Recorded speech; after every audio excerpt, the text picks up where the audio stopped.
প্রতিদিনই দেশের কোথাও না কোথাও মব জাস্টিসের নামে মারামারি, অত্যাচার কিংবা হত্যার মতো ঘটনা ঘটছে।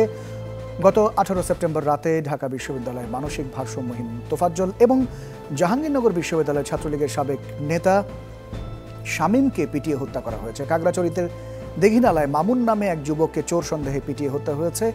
এছাড়াও সাম্প্রতিক সময়ে আরও অনেকগুলো মব জাস্টিস বা অন্যভাবে যদি বলি মব ভায়োলেন্সের ঘটনা ঘটছে বাংলাদেশে। এ সকল ঘটনা একসাথে যেমন নাড়া দিচ্ছে দেশবাসীকে, তেমনি ছড়িয়ে পড়ছে আতঙ্ক। এই লক্ষ্যে আমরা আজকে যে বিষয়টি আলোচনার জন্য নির্ধারণ করেছি, মব জাস্টিস, পরিণতি এবং প্রতিকার, কথা বলবার জন্য স্টুডিওতে সম্মানিত অতিথি হিসেবে আমার সাথে যুক্ত রয়েছেন ঢাকা বিশ্ববিদ্যালয়ের আইন বিভাগের অধ্যাপক শেখ হাফিজুর রহমান কার্জন এবং রয়েছেন সিনিয়র সাংবাদিক মাসুদ কামাল, এবং অনলাইনে যুক্ত রয়েছেন সুপ্রিম কোর্টের সিনিয়র আইনজীবী জেরাই খান পান্না। আপনাদের তিনজনকে অনেক ধন্যবাদ, আমাদের সাথে কষ্ট করে আপনারা সময় দিয়েছেন।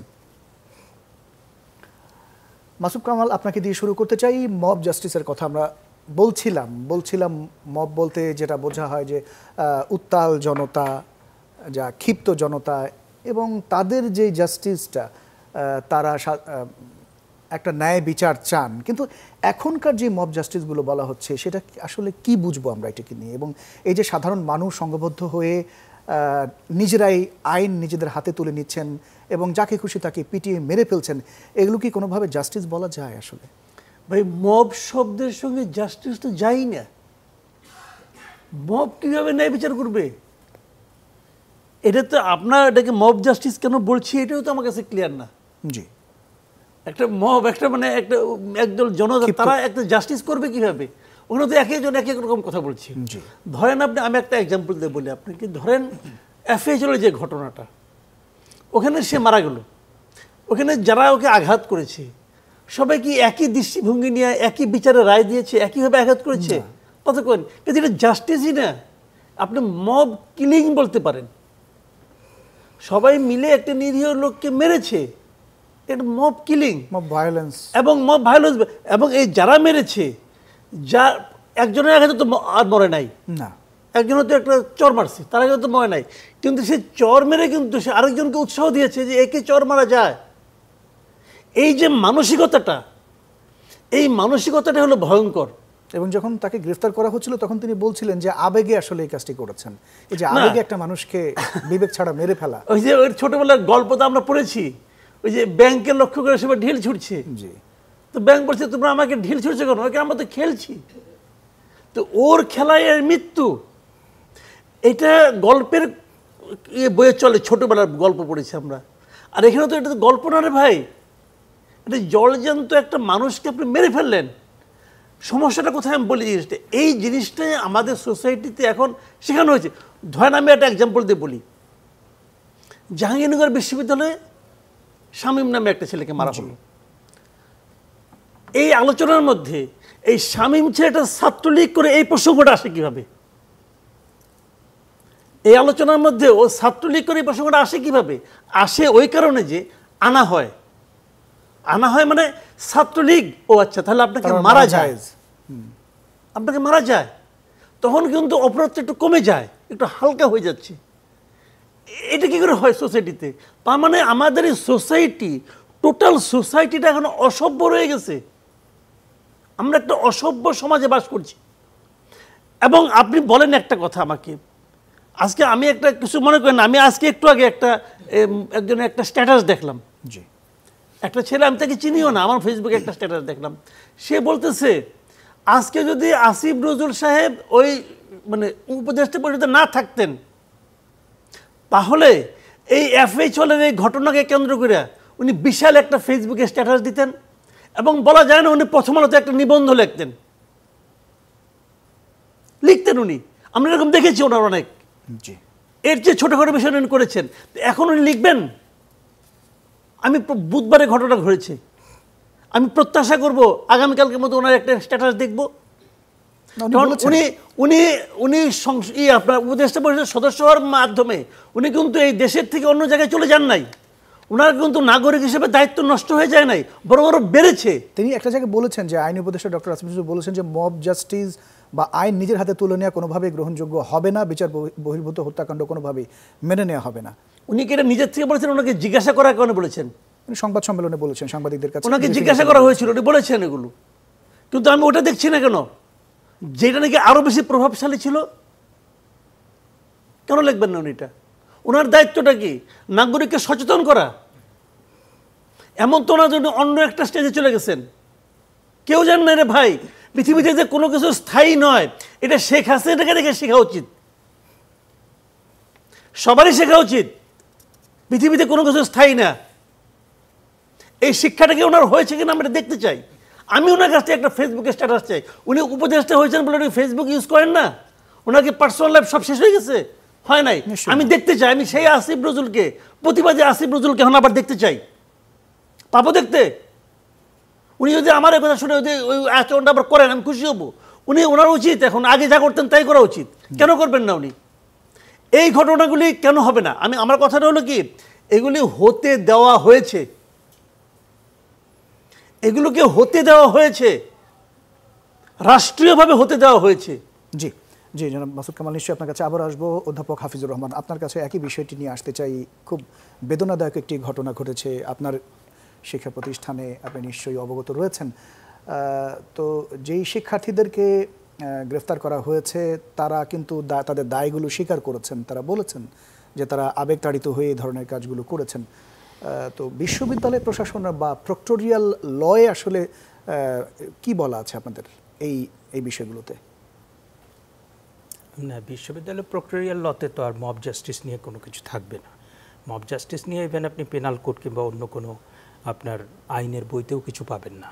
এটা একটা মানে পপুলার একটা শব্দ। এই যে এই ধরনের সংঘাতগুলো হয়, এক ছাত্র আরেক ছাত্রকে মেরে ফেলা, যেটা মানে কামাল ভাই যেটা বলেছেন, এটা একটার সাথে এটা একটা শব্দ যুগল, মানে মব জাস্টিস। মবটা একটা নেতিবাচক শব্দ, জি, আর ন্যায় বিচার হচ্ছে ইতিবাচক শব্দ, এবং সেটা একটা মূল্য, সেটা একটা সর্বজনীন একটা ভ্যালু। আমি সেই আলোচনায় যাচ্ছি না। মাসুদ কামাল ভাই খুব মানে মারাত্মক একটা কথা বলেছেন, যে উনি বলেছেন রাষ্ট্রীয়ভাবে এটা হতে দেয়া হয়েছে, এবং আমরা ঢাকা বিশ্ববিদ্যালয় সহ বিভিন্ন বিশ্ববিদ্যালয়ে 5ই আগস্টের আগে থেকে আমরা যে প্রবণতাটা লক্ষ্য করছি সেটা হচ্ছে যে আগের সরকারের সময় আমরা দেখতাম যে আপনি যদি কোনো সমালোচনা করেন তাহলে আপনাকে একটা ট্যাগ দিয়ে দেয়া হতো যে আপনি রাজাকার। জি। আর এখন যেটা হয়েছে যে আপনার বিরুদ্ধে কোনো কারো ক্ষোভ আছে কিংবা আপনি কোনো একটা দলের সমর্থক, আপনাকে বলা হচ্ছে স্বৈরাচারের দোসর। স্বৈরাচারের দোসর বলে আপনার সারা দেশের স্কুল, কলেজ, বিশ্ববিদ্যালয়ে শত শত শিক্ষককে পদত্যাগ করতে বাধ্য করানো হয়েছে। চুল ধরে টেনে হেঁচড়ে তাদেরকে বাইরে নিয়ে যাওয়া হয়েছে, তাদের ক্লাস বয়কট করা হচ্ছে। এখন আমার কথাটা হচ্ছে যে হ্যাঁ, আপনি যখন আমাদের শিক্ষার্থীরা আন্দোলন করেছে তখন আমাদের কিছু উপাচার্য, কিছু প্রক্টর, কিছু শিক্ষক হাতে গোনা, তারা শিক্ষার্থীদের যে আন্দোলন সেখানে বাধা দিয়েছে, এবং এমনও ঘটনা হয়েছে যে শিক্ষার্থী কারা আন্দোলন করছে সেই তালিকা করে তারা তদন্ত মানে গোয়েন্দা সংস্থার কাছে দিয়েছেন। এবং আপনি দেখেন এই সংখ্যাটা খুব বেশি না, এবং এটা কিন্তু সুনির্দিষ্ট যে অমুক বিশ্ববিদ্যালয়ের উপাচার্য, অমুক বিশ্ববিদ্যালয়ের প্রক্টর, তারা কিন্তু শিক্ষার্থীদের আন্দোলনের মুখে পদত্যাগ করেছেন।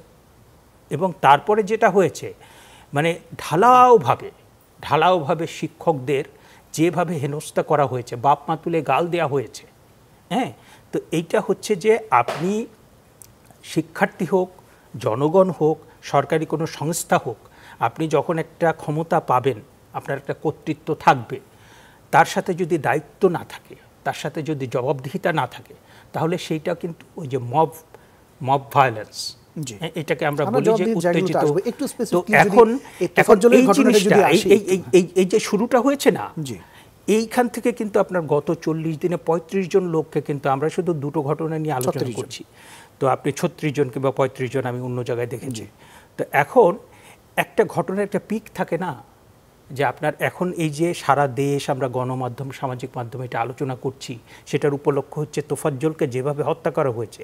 আপনি যদি ভিডিওটা দেখতেন, আমি যতটুকু দেখেছি যে তাকে একবার পেটানো হয়েছে, তারপরে ভাত খাওয়ানো হয়েছে, তারপরে তার পায়ের উপরে আপনার মানে ওই যে লাঠি দিয়ে পিষ্ট করা হচ্ছে, হ্যাঁ, ওইখানে পাড়াচ্ছে তার হাতে, তারপরে তারা ফান করছে। মানে আমার কাছে মনে হলো যে দিস মানে স্টুডেন্টস দে আর মেন্টালি মানে অ্যাবনর্মাল। How come? এবং তার কাছে আপনি একটা মানুষকে চোর সন্দেহে আপনি মানে আপনার রাগ ক্ষোভ হতে পারে, আপনি দু একটা চড় থাপ্পড় মেরেও দিতে পারেন, আমাদের এখানে হয়। হ্যাঁ, আপনি তাকে একটু মারধর সবাই করলে মানে উত্তেজনার বশে, সেটা একটা মানুষকে আপনি একবার পিটিয়েছেন, আবার খাইয়েছেন, তারপরে আপনি তাকে পেটাচ্ছেন, হাসি ঠাট্টা করছেন, আস্তে আস্তে একটা মানুষকে মারছেন। মানে একটা কুকুর, বিড়াল, একটা পশুকেও মানুষ এভাবে মারে না। তো আমি এই শিক্ষার্থীদের how come can I say they are mentally মানে নর্মাল? আপনি ইয়েতে দেখেন, আপনি ছাত্রলীগ যাকে করা হয়েছে এখন, ছাত্রলীগ হলে কি সেটা আপনি সেটা জাস্টিফাইড? কিংবা ধরেন যে আপনি অন্য কোনো রাজনৈতিক দল, আমরা 2001 থেকে 2006-07 এই সময়টার দিকে চলে যাই, তখন আপনার ওই সময় আমরা দেখেছি দুটো দ্বৈত শাসন চলেছে। বেগম খালেদা জিয়ার তৎকালীন প্রধানমন্ত্রী মাননীয়, উনার অধীনে একটা শাসন চলেছে, হাওয়া ভবন থেকে আরেকটা শাসন চলেছে। এবং তখনও কিন্তু আমরা দেখেছি যে 2006-07 সালে যে বিএনপির যারা ছিলেন তাদের উপরে কিন্তু অনেক এরকম ঘটনা হয়েছে। আমার কথাটা হচ্ছে, সেটা বিএনপি হোক, আওয়ামী লীগ হোক, বামপন্থী দল হোক, কিংবা কোনো ছাত্র সংগঠন হোক, আপনি এই ধরনের ঘটনা তো কোনোভাবে জাস্টিফাইড হতে পারে না। এবং আপনি যখন এই ধরনের বিষয়কে আপনি মব জাস্টিস কিংবা মব ভায়োলেন্স এটা যখন চলতে থাকবে, তখন কিন্তু আপনার বিষয়টা যে একটা নৈরাজ্যের দিকে যাবে, তখন কিন্তু আপনার নানা রকম বিশৃঙ্খলা হবে। এবং আমরা ছাত্র জনতার যে অভ্যুত্থান, সেটার মধ্য দিয়ে আমরা যে একটা বড় অর্জন করেছি এবং যেটার মধ্য দিয়ে আমরা রাষ্ট্র সংস্কার করতে চাই, সেইটা কিন্তু খুব কঠিন হয়ে যাবে অর্জন করা। জি, অনেক ধন্যবাদ। নিশ্চয়ই আপনার কাছে আবার আসবো। জনাব যেটা এখান পান না, আপনার কাছে একটু আসতে চাই। এই যে মব সংস্কৃতি, সেটা তো এই গত 1 মাস ধরে শুরু হয়নি, এটি বহু আগে থেকেই শুরু হয়েছে। তো দেশের প্রচলিত আইন আসলে কি বলে যে এই যে সাধারণ মানুষ সংঘবদ্ধ হয়ে নিজেই বিচারকের ভূমিকা অবতীর্ণ হয়ে বিচার করতে পারবেন, তারা কি আসলে শাস্তি দেওয়ার সুযোগ তাদের রয়েছে? আদালতের বাইরে আমার কথা কি শোনা যায়? জি, শুনতে পাচ্ছি। আদালতের বাইরে শাস্তি দেওয়ার অধিকার কারণ নাই। এখানে একজন আইনের শিক্ষক আছেন, উনিও স্বীকার করবেন। আর মাসুদ কামাল সাহেব তো আছেনই, যা বলেছেন। আমি খুব আবেগপ্রবণ এই ছেলেটার বেলা। টিএসসিতে যারা গেছেন তারা চেনেন না তোফাজ্জলকে, এটা আই ডোন্ট বিলিভ ইট। গেলে পরে দূর থেকে দেখে এসে বলতো, স্যার 1 কাপ চা খাওয়াবার অসুবিধা। আমি অনেক সময় ইচ্ছে করে ওকে বেশি টাকা দিচ্ছি, দৌড়ে গিয়ে 1 কাপ চা নিয়ে আসছি। আমার একটু অ্যাবনর্মাল টাইপের ছিল এটা, ঠিক। জি, মা বাবা সবাই মারা গিয়েছেন যেহেতু। হ্যাঁ, সবাই মারা গেছে। জি, এবং দারিদ্রতার সাথেই ছিল। অনেক সময় টাকা পয়সা চাওয়ার জন্য সুপ্রিম কোর্টে আমার কাছে যেত। জি, তো আমি এই ব্যাপারটা আবেগতাড়িত, এটা সত্যি। কিন্তু এই ধরনের মৃত্যু কারোর হোক এটা চাই না। আবরারের যেভাবে মৃত্যু হয়েছে সেটাও চাই না। আবরারের মৃত্যুর পরে কিন্তু একটা বিচার হয়েছে, এবং সে বিচারে আমি অন্তত একজন আইনজীবী হিসাবে সন্তুষ্ট, যদিও জীবন ফিরিয়ে দিতে পারব। ব্যক্তিগতভাবে আমি মৃত্যুদণ্ডের বিরুদ্ধে হইলেও কখনো কখনো ওই আবেগের মতো মনে হয় যে এদের মৃত্যুদণ্ডই হওয়া উচিত। আবেগের বশবর্তী হয়ে ভালোবাসা হয়, আত্মহত্যা হয়, হত্যা কিন্তু হয় না। এই প্রথম দেখলাম যে একটি ছেলে বিশ্ববিদ্যালয়ে, ঢাকা বিশ্ববিদ্যালয়ে, যাকে নিয়ে অহংকার করতাম, এখন আর অহংকার করি না। অহংকারের জায়গা যদি আসে তখন করি। সেই বিশ্ববিদ্যালয়ে এইরকমের একটা নৃশংস ঘটনা, বুঝতাম যে এটা রাজনৈতিক প্রতিহিংসা, যেটা আবরারের সাথে ছিল। এখানে তা নাই, একটা নির্বোধ মানুষ, অপরিচিত মানুষ, এবং তার পরিবারের কাছে ফোন করে টাকাও চাওয়া হয়েছে, যদিও তার কেউ মামাতো বোন ভগ্নিপতি এদের কাছে, ওরাই ছিল শেষ। জি, তো এটাকে কি বলবো, আমার আসলে আজকে ইচ্ছা ছিল না। এখন এই সবার কথা শুনে, পার্টিকুলারলি জার্নালিস্ট যিনি আছেন তার প্রতি তো আমার বিশেষ দুর্বলতা আছে, কার্জনের প্রতিও আছে। তো ভাবলাম অন্তত পার্টিসিপেট করে তো শুনতে পারবো, বুঝতে পারবো। এখন যেন মাথাও আমার খেলে না, মাথাটা। জনাব পান্না, যে এখন এই অবস্থায় আসলে প্রচলিত আইন অনুযায়ী তাদের বিরুদ্ধে কি রকম ব্যবস্থা নেওয়ার সুযোগ রয়েছে?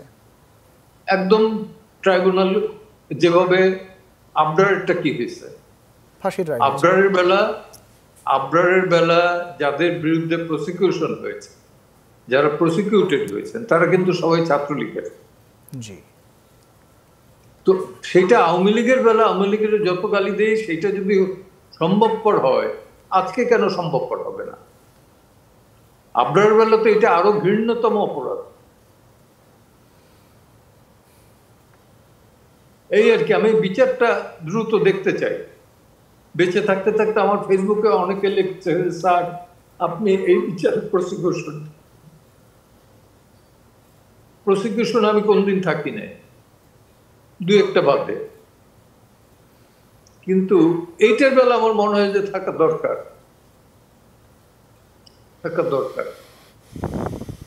এটা কি বলবো, যে একটা বিদ্যাপীঠ যেটাকে নিয়ে আমরা অহংকার করি, আন্দোলন থেকে শুরু করে সমস্ত আন্দোলনের তীর্থস্থান, কেন্দ্রবিন্দু, সেইখানে এটা তো মব জাস্টিস না, মব ভায়োলেন্সও না, লিঞ্চিং টিঞ্চিং টাইপের একটা বিষয়। Mob lynching. জি জি, অনেক ধন্যবাদ। আমরা ছোট্ট একটা বিরতি নিয়ে আসতে চাই আপনার কাছে, নিশ্চয়ই আবারও আসবো। দর্শক, আমরা ছোট্ট একটা বিরতি নিচ্ছি, বিরতির পর আবারও ফিরে আসছি। অতিথিরাও থাকবেন, আপনারা নিশ্চয়ই সাথেই থাকবেন। ফিরছি একটু পর।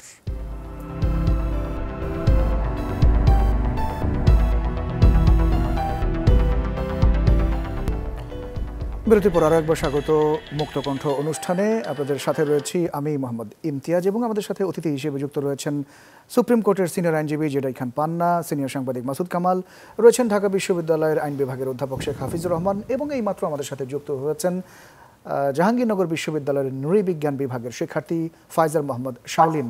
শাওলিন, আপনাকে ধন্যবাদ, আপনি আমাদের সময় দিয়েছেন। আমরা জাহাঙ্গীরনগর বিশ্ববিদ্যালয়ের ঘটনাটা আমাদের বিরতির আগের পার্টি অতিথিদের সাথে আলাপ করছিলাম।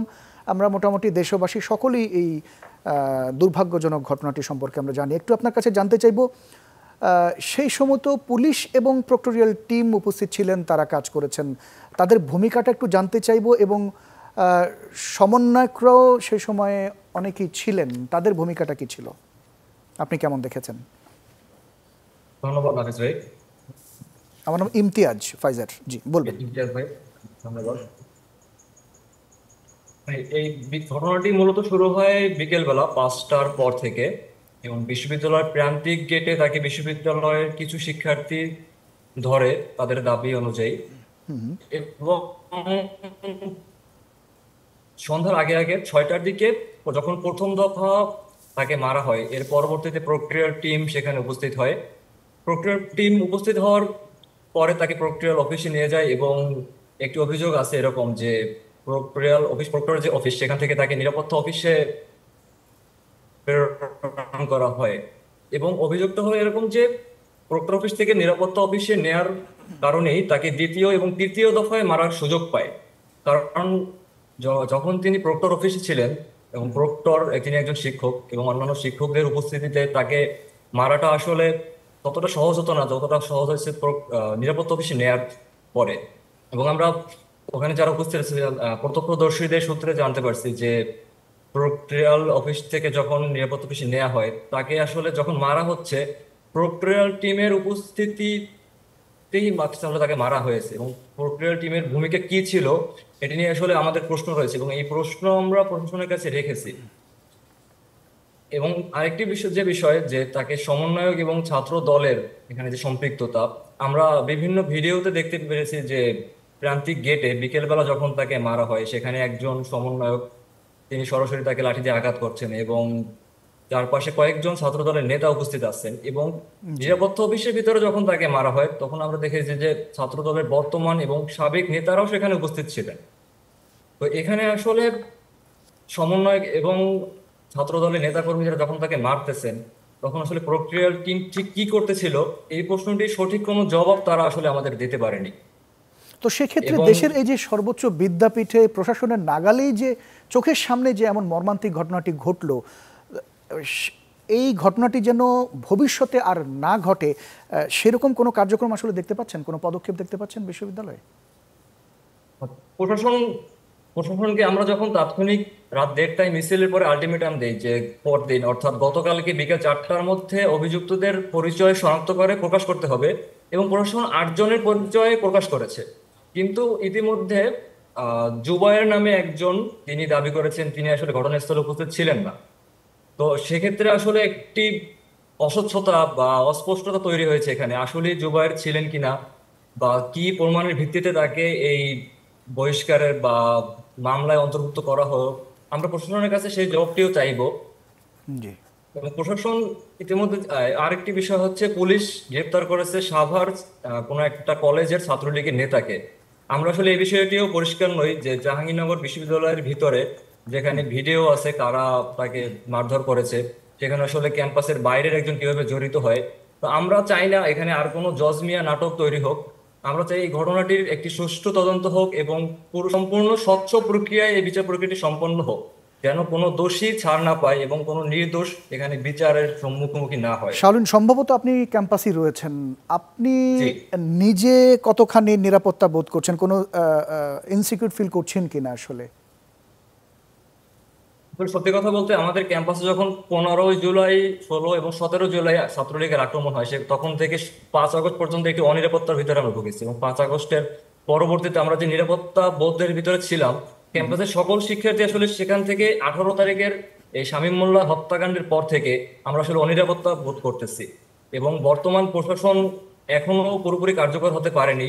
বিশ্ববিদ্যালয়ের অধিকাংশ হলেই প্রক্টর নাই এবং প্রক্রিয়াল টিমও নতুন জয়েন করেছে, এবং আমরা আসলে সম্পূর্ণ সন্তুষ্ট না বর্তমান নিরাপত্তা ব্যবস্থা নিয়ে। জি, অনেক অনেক ধন্যবাদ ফাইজার মোহাম্মদ শাওলিন আপনাকে, আপনি আমাদের সাথে কষ্ট করে যুক্ত হয়েছেন। জনাব শেখ হাফিজুর রহমান কার্জন, আপনি শুনছিলেন একজন শিক্ষার্থীর বক্তব্য। এই যে তিনি বলছিলেন যে প্রক্টোরিয়াল বডি থাকা সত্ত্বেও এবং হাই অফিসিয়াল যারা তারা থাকার, তাদের সামনে তাকে আরও বেধড়ক পিটানো হয়েছে। তো এর দায়টা আসলে কার? যারা মেরেছে তারা কি অপরাধী, নাকি যারা রক্ষা করতে পারেনি তারাও সমান অপরাধী? আপনার প্রশ্নের জন্য ধন্যবাদ। আমি 1989 সালে আমার ঢাকা বিশ্ববিদ্যালয় আইন বিভাগে প্রথম বর্ষে আমি ভর্তি হই। তারপরে আমি আমার অনার্স এবং মাস্টার্স সমাপ্ত করার পরে চট্টগ্রাম বিশ্ববিদ্যালয়ে ছিলাম 2 বছর 4 মাস। তারপরে 2000 সাল থেকে ঢাকা বিশ্ববিদ্যালয়। এই প্রায় 3 দশক কিংবা তারও বেশি এই সময়ে আমি যেটা দেখেছি যে এখানে আবার আপনার মানে সরকারে যে দলটা থাকে, এই প্রশাসন ওই সরকারের সমর্থক শিক্ষকরা চালান, এবং ওই সরকার সমর্থক ছাত্র সংগঠন হলগুলো চালান। এখানে আপনার মানে সাধারণ শিক্ষার্থীরা তারা কিন্তু একদম অসহায় অবস্থা, এমনকি সাধারণ শিক্ষক যারা তাদেরও অসহায় অবস্থা।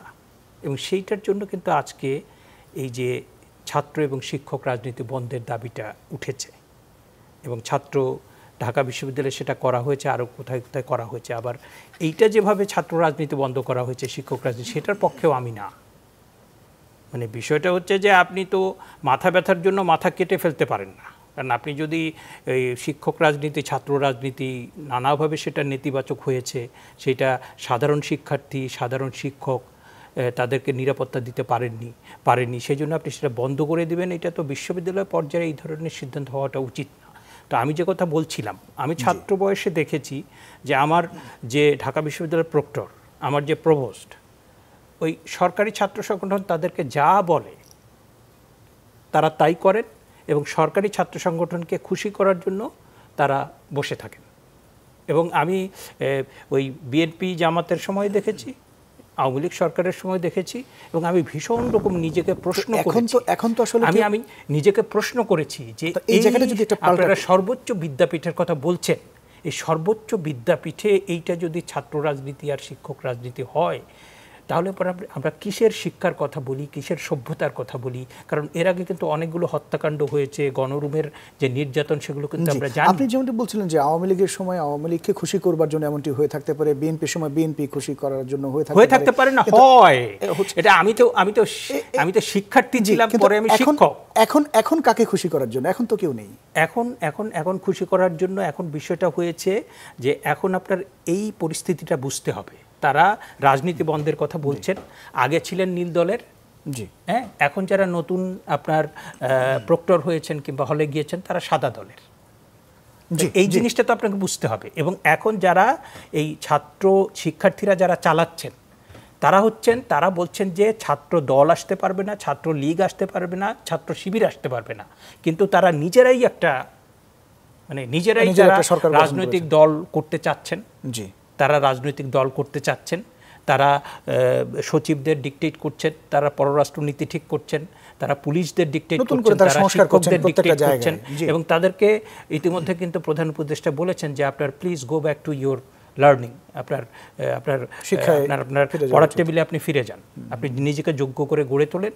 এবং সেই কথাটা আমি বলছিলাম যে এইটা এই আমাদের শিক্ষার্থীরা এতটা সাহস দেখিয়েছে, এতটা স্যাক্রিফাইস করেছে যে এইটা ছাত্র জনতার যে গণ অভ্যুত্থান সেটা ছিল অসম্ভব রকমের ইতিবাচক একটা ঘটনা।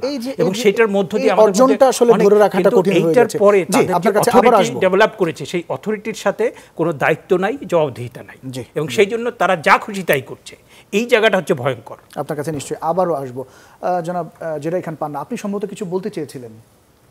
আমি একটু কার্জনের কাছে জানতে চাচ্ছিলাম, জি, ইট মিনস কি যে আমাদের এই শিক্ষক সমাজ, এই মহান বিদ্যাপীঠের শিক্ষক সমাজ, তারা ব্যাকবোনলেস,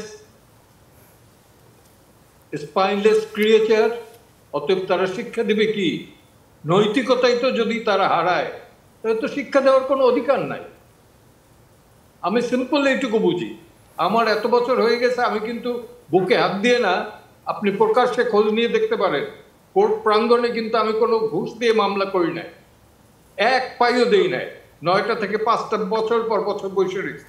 তারপরে যখন বুঝছে যে না এ লোক ঘুষ দেবে না, তারপরে আমার কাছে কেউ চাইও নাই। আজকে পর্যন্ত আমাকে আর্লি বিদায় করতে পারলে পরে বাঁচে। তো এইখানে কি ব্যাকবোনলেস লোক নাই? ব্যাকবোনওয়ালা লোক নাই? কেউ রুখে দাঁড়াতে পারে না? তো ব্যাকবোনলেস ক্রিয়েচার যদি থাকে তো তাদের রাজনীতি বন্ধ করে দেওয়া উচিত।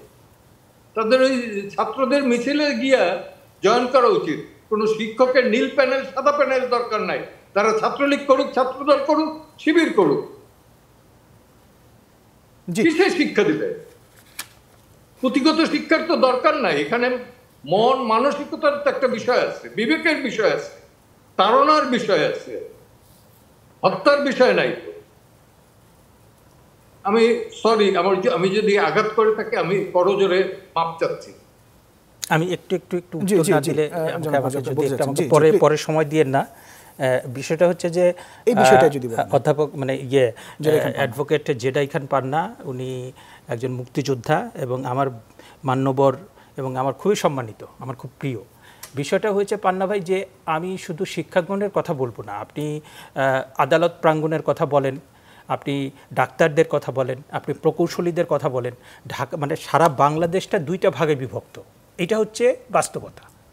এবং আপনার যেটা হয় যে দল যখন ক্ষমতায় থাকে, আমাদের এমন একটা কালচার হয়েছে, সেই দল প্রত্যেকটা জায়গাতে এমনভাবে প্রভাব বিস্তার করে যে ওইখানে আসলে তেমন কিছু করার থাকে না।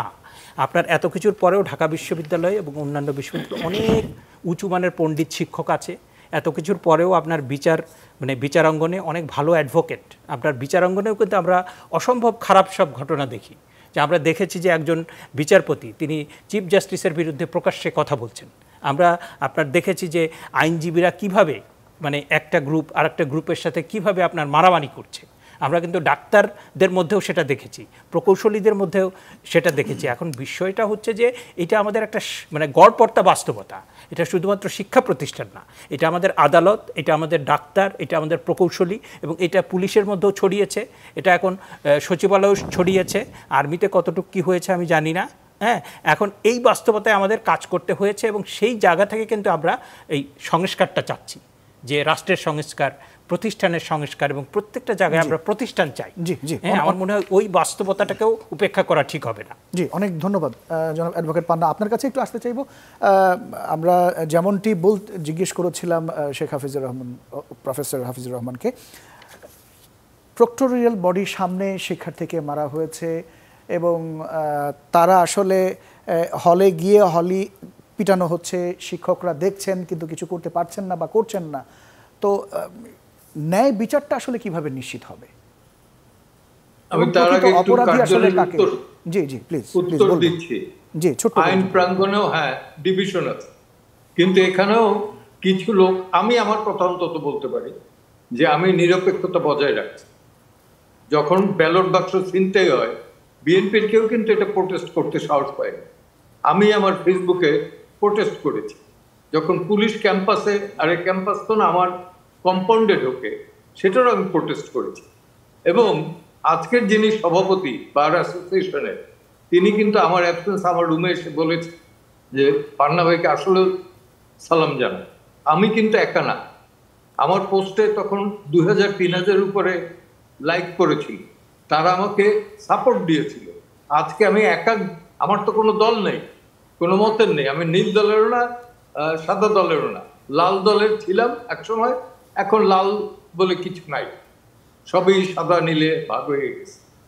তো সেই ক্ষেত্রে বলি যে আসলে কিন্তু রুখে দাঁড়ালে পরে দাঁড়ানো যায়। এই ছাত্র আন্দোলন নিয়েই বলি আমি যে এই 5 জন বা 6 জন সমন্বয়ক, এরা কি সেইভাবে কেউ পরিচিত ছিল? আদৌ না। তাহলে কেন জনগণের সামনে তো এরা পরিচিত ছিল না? এদের পেছনে এই লক্ষ হাজার লক্ষ জনতা কেন, বা ছাত্ররা কেন ইউনাইটেড, যেটা রাজনৈতিক দলের অধীনে হতে পারলো না? এদের পেছনে কেন হলো? কি কারণ? এরা পিপলস নার্ভটা ধরতে পেরেছে এবং যে কারণে এখনো টিকে আছে। এবং তারা এইটা মিসহ্যান্ডেল হচ্ছে দেখি আমার ধারণা যে এইরকম মিসহ্যান্ডেল যদি হতে থাকে, এই সরকার খুব নড়বড়ে হয়ে পড়বে 2-3 মাসের ভেতরে। জি, যে বিষয়টি জানতে চাই, বিচার অঙ্গনে যেটা হচ্ছে, বিচারকের রায় কেন, বিচারকের বিরুদ্ধে কেন কথা বলা যাবে? তারা কি আইনের ঊর্ধ্বে না জবাবদিহিতার ঊর্ধ্বে? বলা যাবে, নৈতিকভাবে বলা যাবে, গালি দেওয়া যাবে, ওই বা পিটানো যাবে না, কিন্তু সেটাও হয়েছে। দেখেন একটা ঘটনা বলি, মব জাস্টিস বা মব লিঞ্চিং, তারা প্রধান বিচারপতির বাসভবন অ্যাটাক করলো, বিচারপতিদের জন্য যে একটা 20 তলা বিল্ডিং করা হয়েছে, প্রত্যেকটা তালায় কিন্তু তারা ভাঙচুর করছে। পেছনে একটা কমপ্লেক্স আছে, জাজেস কমপ্লেক্স, ডুপ্লেক্স বাড়ি, সেগুলোতে অ্যাটাক করেছে। তো কেন? পাশেই কিন্তু ছিল মিনিস্টার্সদের বাড়ি, একটা মন্ত্রীর বাড়িতে কিন্তু তারা যায়। মন্ত্রী কিন্তু আগেই পালিয়েছেন, কিন্তু তাদের বাড়িতে তো যায় না। এ থেকে হইলো যে মানুষ বিচার বিভাগের প্রতি একটা অনাস্থা আছে, পুলিশের প্রতি যেরকমের অনাস্থা, আমি সেটাই আমার ধারণা, এটা বিচার বিভাগের প্রতি অনাস্থা, ন্যায় বিচার পায় বলে আমার মনে হয় না। সেই কারণেই তাদের একটা ক্ষোভ, এটা জনরোষের ক্ষোভ। এটা তো ছাত্ররা আসে না, ছাত্র বিচার প্রার্থী হবে।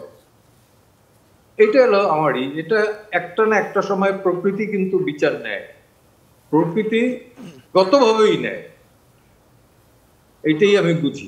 অ্যাডভোকেট পান্না, আরেকটি বিষয় একটু জানতে চাই আপনাকে। এই যে গণপিটুনিগুলো হয়, এর আগেও আমরা দেখেছি, বেশ কিছু স্টাডিও আমরা যদি একটু আপনাকে বলি, ডয়েচে ভেলে একটা প্রতিবেদন প্রকাশ করেছে, সেখানে তারা বলেছে বাংলাদেশে 2011 থেকে 2018 সাল পর্যন্ত গণপিটুনিতে 800 জনকে হত্যা করা হয়েছে, এবং যদি গত 7 মাসের কথা বলি, সেখানে 32 জনকে পিটিয়ে মারা হয়েছে, এবং ঢাকাতেই যেখানে 16 জনকে মারা হয়েছে।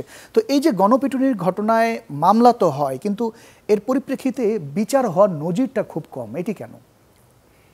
সেটার কারণ হইলো যে এই যারা গণপিটুনিতে মারা পড়ে, এই গণপিটুনি যারা দেয় রাস্তাঘাটে হইলে পরে, এটা এই 2-3টা ঘটনা যেগুলো বিচার হয়েছে বা জনগণের সামনে আসছে, সেটা হলো কিন্তু হলের ভেতরে, আর রাস্তাঘাটে হইলে পড়তে এটা ওই আইডেন্টিফাই করা ডিফিকাল্ট, যে কারণে এটা সেভাবে নেয়ও না, ইউডি কেস, আনআইডেন্টিফাইড কেস হিসেবে দেখাও।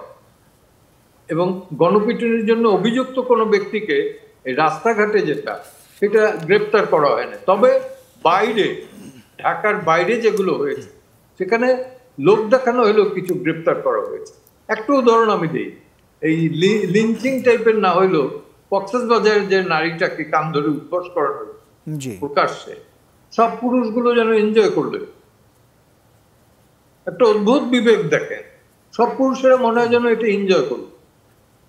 এটা প্রতিবাদ সেইভাবে হয় নাই, পরবর্তীতে হয়েছে যদিও, এবং পুলিশ বলল যে মূল ব্যক্তিটাকে তারা গ্রেপ্তার করেছে। তো সহযোগী কারা? প্রশ্ন তো একের পর এক থাকে। জি জি, তো এটা হচ্ছে যে আমি যদি প্রশ্রয় দেই আজকে, এটা ছারপোকার মতো বেড়েই যাবে। আমার মনে হয় এডিস মশার চেয়েও ডেঞ্জারাস হবে।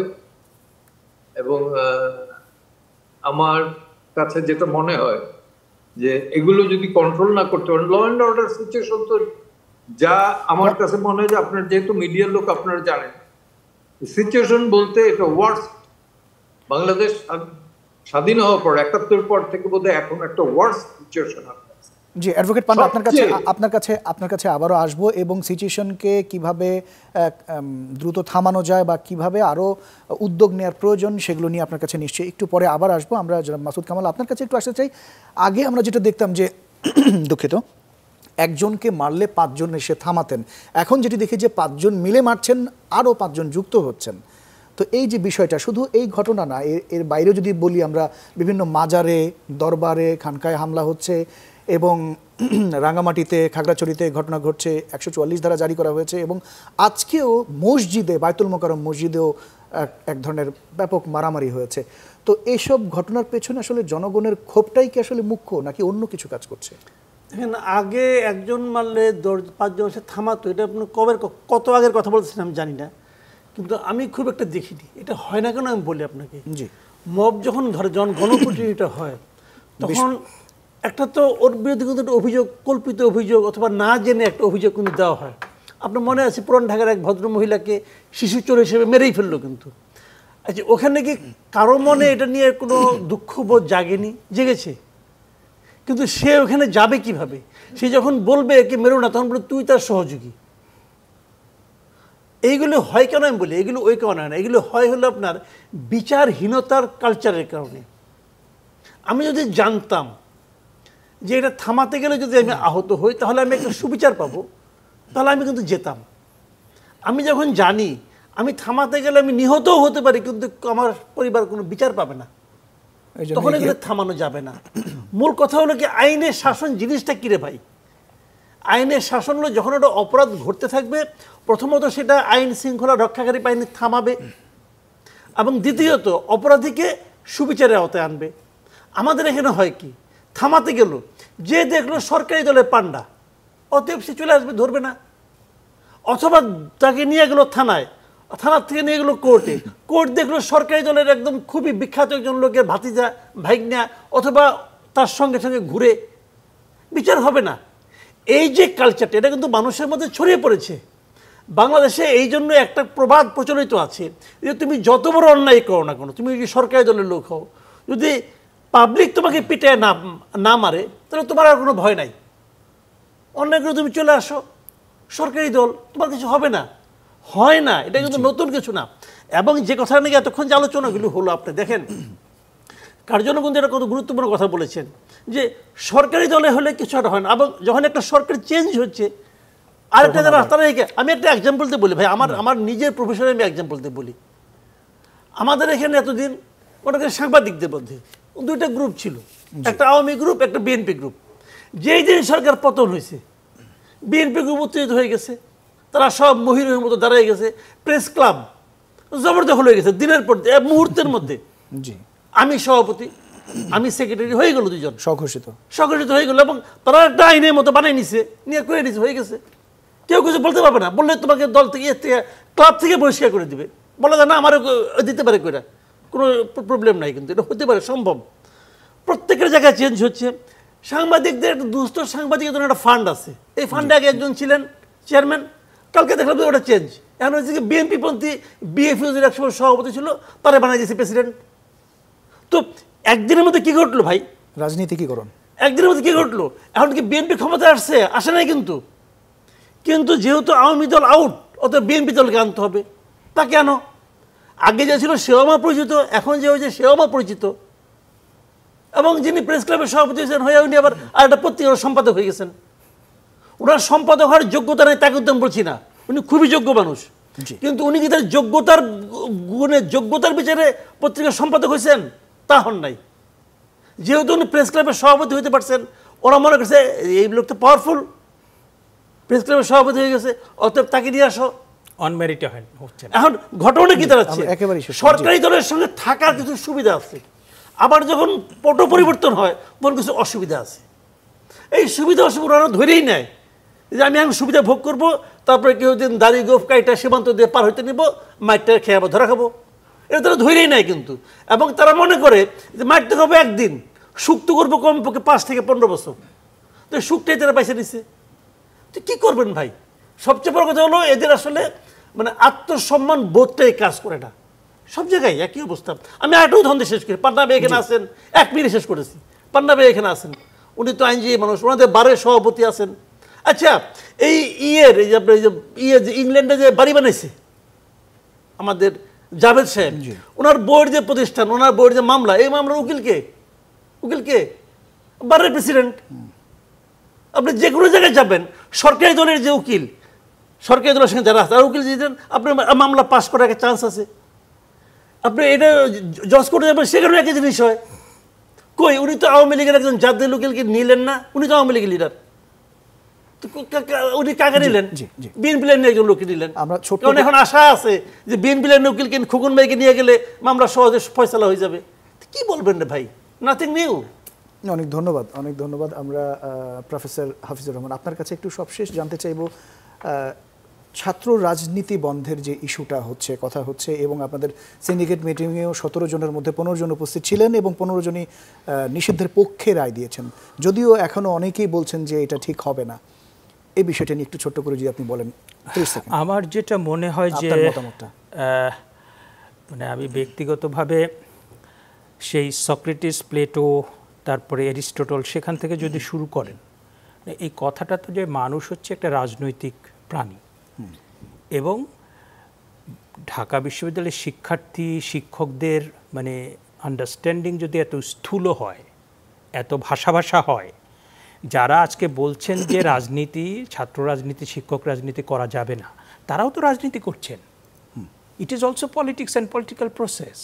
এবং আপনি ঢাকা বিশ্ববিদ্যালয়ে আপনি যেটা বলতে পারেন, হ্যাঁ, এতদিন যেভাবে নেতিবাচক লেজুর বৃত্তির রাজনীতি হয়েছে সেটা চলবে না। এবং এইটা করার আগে আপনার যেটা দরকার ছিল, এখানে শুধু শিক্ষার্থীদের সাথে কথা বলা হয়েছে, এখানে আপনি শিক্ষকদের সাথে কথা বলবেন, এখানে আপনি সিভিল সোসাইটির সাথে কথা বলবেন, এখানে অভিভাবকদের সাথে কথা বলবেন, সম্মিলিত মতামতের ভিত্তিতে স্টেকহোল্ডারদের সাথে কথা বলার পরে আপনি সেই সিদ্ধান্তটা মানে এমনভাবে এসছে যে রাজনীতি বন্ধ। এখন বিশ্ববিদ্যালয়ের রাজনীতি বন্ধ, এটা কেমন কথা? মোটামুটি ক্লিয়ার। অনেক ধন্যবাদ। অ্যাডভোকেট পান্না, আপনার কাছে সবশেষ 30 সেকেন্ডে যদি বলেন, আপনি কিছু পরামর্শ, সাজেশন দিতে চেয়েছেন, এই যে মব সংস্কৃতিটা, এই বিষয়টা কিভাবে বন্ধ করা যায়। এবং জি, এটা রাষ্ট্রীয় উদ্যোগ এবং আমি বলবো যে এটা মানসিক একটা ব্যাধি। এই ব্যাধিটা দূর করার জন্যে তাদের খেলাধুলা হোক বা হোক, এটারে চেঞ্জ করা দরকার। খেলা ধরেন আমাদের সময় যেটা আমরা দেখেছি, আবাহনী মোহামেডান খেলা বা ভিক্টোরি ফুটবল খেলা, এটা নাই। ইউনিভার্সিটি ক্যাম্পাসেও বোধহয় মনে হয় না খেলা হয়, গ্যাম্বলিং হয় কিনা আমি জানি না। ক্রিকেট খেলাটা কোন রকমের টিকে আছে আমাদের দেশে। স্কুল, আমরা তো আমি এক সময় হকি খেলতেও ঢাকা আসছি। অর্থাৎ সুস্থ সংস্কৃতি চর্চাটা অত্যন্ত জরুরি, এমন বলছেন। অনেক ধন্যবাদ আপনাকে আমাদের সাথে যুক্ত হবার জন্য। যুক্ত হয়েছেন জনাব মাসুদ কামাল এবং শেখ হাফিজুর রহমান কার্জন, আপনার তিনজনকে অনেক ধন্যবাদ। দর্শক, আপনারা যারা এতক্ষণ আমাদের সাথে যুক্ত ছিলেন, আপনাদেরকে অনেক ধন্যবাদ। আগামী সপ্তাহে নতুন কোনো বিষয় নিয়ে, নতুন অতিথি নিয়ে আবারও হাজির হব। সেই পর্যন্ত সবাই ভীষণ ভালো থাকবেন।